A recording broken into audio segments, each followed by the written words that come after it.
खबर अंबेडकर नगर से है। सोमवार को संविधान और लोकतंत्र बचाओ पदयात्रा अंबेडकर नगर पहुंची और कलेक्ट्रेट अंबेडकर मूर्ति के समक्ष जनसभा को पदयात्रा का नेतृत्व कर रही कल्पना बौद्ध ने संबोधित किया।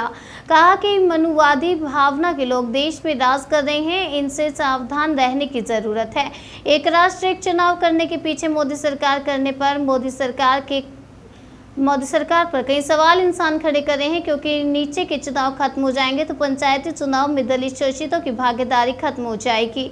दलित शोषितों को सावधान रहने की जरूरत है। क्या कुछ कहा, आइए आपको दिखाते हैं इस रिपोर्ट में। पे उतर पा रहे हैं, क्या कारण है? क्या आपको जेल का डर लग रहा है? मरना तो आज भी है और मरना कल भी है। अगर तुम यहाँ दुनिया में जन्म लिया है संसार में, तो जाना भी निश्चित है। फिर अपने अधिकारों के प्रति आपको लड़ना क्यों नहीं आ रहा है? आप अपने अधिकारों के प्रति आप बोल क्यों नहीं पा रहे हैं? इतने डर गए हैं, इतने कायर हो गए हो क्या तुम लोग, जो आपके सामने आपके महापुरुषों की विरासत को खत्म किया जा रहा है, आपके महापुरुषों की आपकी हत्याएं करी जा रही हैं, वो आज भी जिंदा है। आज भी जिंदा है। हमारे महापुरुष मरे नहीं हैं, वो आज भी विचारों में जिंदा हैं, आज भी किताबों में जिंदा हैं। वो हमारे इतिहास को मिटाना चाहते हैं। वो एक देश एक कानून बनाने के बाद में एक बार चुनाव अगर हो गया तो दोबारा जो चुनाव होंगे वो कभी देश में चुनाव नहीं होंगे।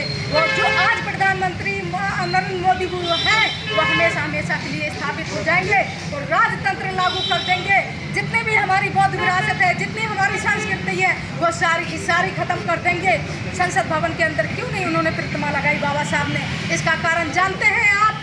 क्यों नहीं उन्होंने पार्लियामेंट में, जो पुरानी पार्लियामेंट में हमारी बाबा साहब की प्रतिमा लगी, उन्होंने उसमें हटाने का काम नहीं कर पाए। उनको पता था कि अगर हम पार्लियामेंट से आकर बाबा साहब की मूर्ति हटा देंगे तो जो बहुजन समाज है वो विद्रोह कर देगा। उनको नई पार्लियामेंट बनाई उन्होंने इसलिए कि उसमें जो बाबा साहब की संविधान है, बाबा साहब की प्रतिमा लगी है और अशोक स्तंभ है, उसको नष्ट नहीं कर सकते हैं। इसलिए उन्होंने नई पार्लियामेंट बना करके उसमें बाबा साहब की प्रतिमा नहीं लगाई, अशोक स्तंभ की लाठ हटा दी, उस सिंबल की स्थापना कर दी जो कि राजतंत्र का प्रतीक है। जिस समय चोल साम्राज्य का राजा हुआ करता था, वो उस समय अपनी जनता को उस छड़ी से वो प्रताड़ित करता था। वो अगर कहते हैं कि जूते साफ करो तो जूते साफ तुम्हें उनके करने पड़ेंगे। अगर तुमने जूते साफ नहीं करे तो वही राजतंत्र से वो तुम्हें प्रताड़ित करेंगे। ये वो चोल साम्राज्य का ये छड़ी है।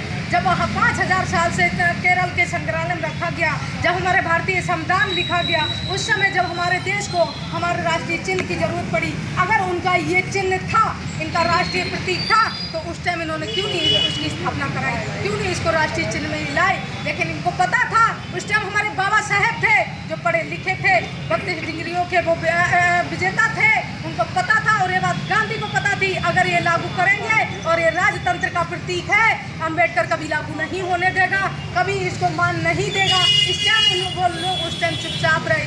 आज वो सत्ता में आने के बाद उन्होंने मौका देख करके उन्होंने उस हिंदू राष्ट्र की स्थापना देश के अंदर कर दी। आज बहुत शर्म की बात है, अफसोस की बात है कि हमारे पढ़े लिखे समाज के लोग आज भी चुपचाप बैठे हैं। अपने आने वाले पीढ़ियों को गुलाम बनाने की आप तैयारी कर रहे हैं। कब बोलेंगे आप, कब उठाएंगे आप? अभी भी मौका है। 18 सितंबर से नया सत्र बुलाया है और 22 सितंबर